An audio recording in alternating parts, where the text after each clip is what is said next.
Salam sehat sobat dimanapun berada, kali ini kita akan flashback akan kejayaan seorang petinju Indonesia yaitu Elyas Pikal, petinju legendaris di era 1980. Dialah yang pertama meraih gelar juara dunia tinju dari Indonesia. Nama yang melekat di benak masyarakat yang menyaksikan TVRI pada tahun 1980-an.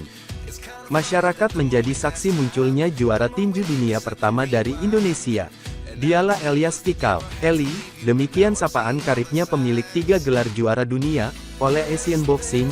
Eli masih disebut sebagai petinju kelas super flyweight paling menakjubkan sepanjang sejarah. Dia mencatatkan 20 kali menang, 11 diantaranya dengan kemenangan KO, 1 kali seri, dan 5 kali kalah.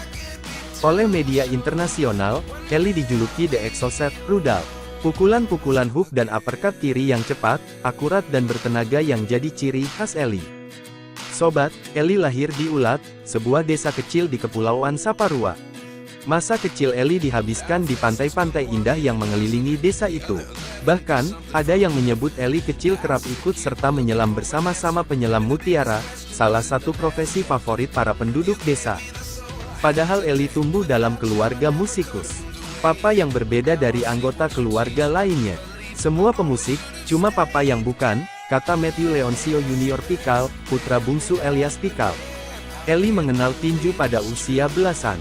Dia terpana melihat aksi Muhammad Ali lewat tayangan TVRI. Perjalanan tinju Eli dimulai dari tinju amatir. Namanya masuk dalam peta tinju amatir pada 1980 ketika dia tampil dalam Piala Presiden ketiga di Jakarta. Eli meraih medali emas pada kelas 51 kg.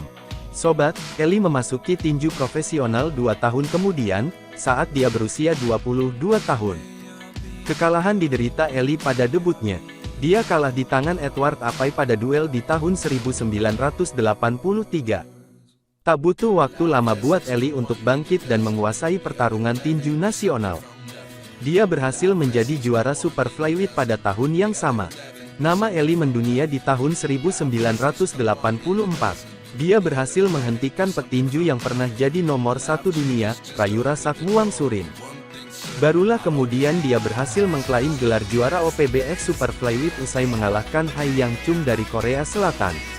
Setelah berhasil mempertahankan gelar OPBF dengan mengalahkan Mutsuo Watanabe, Eli disuguhi pertarungan perebutan gelar juara dunia.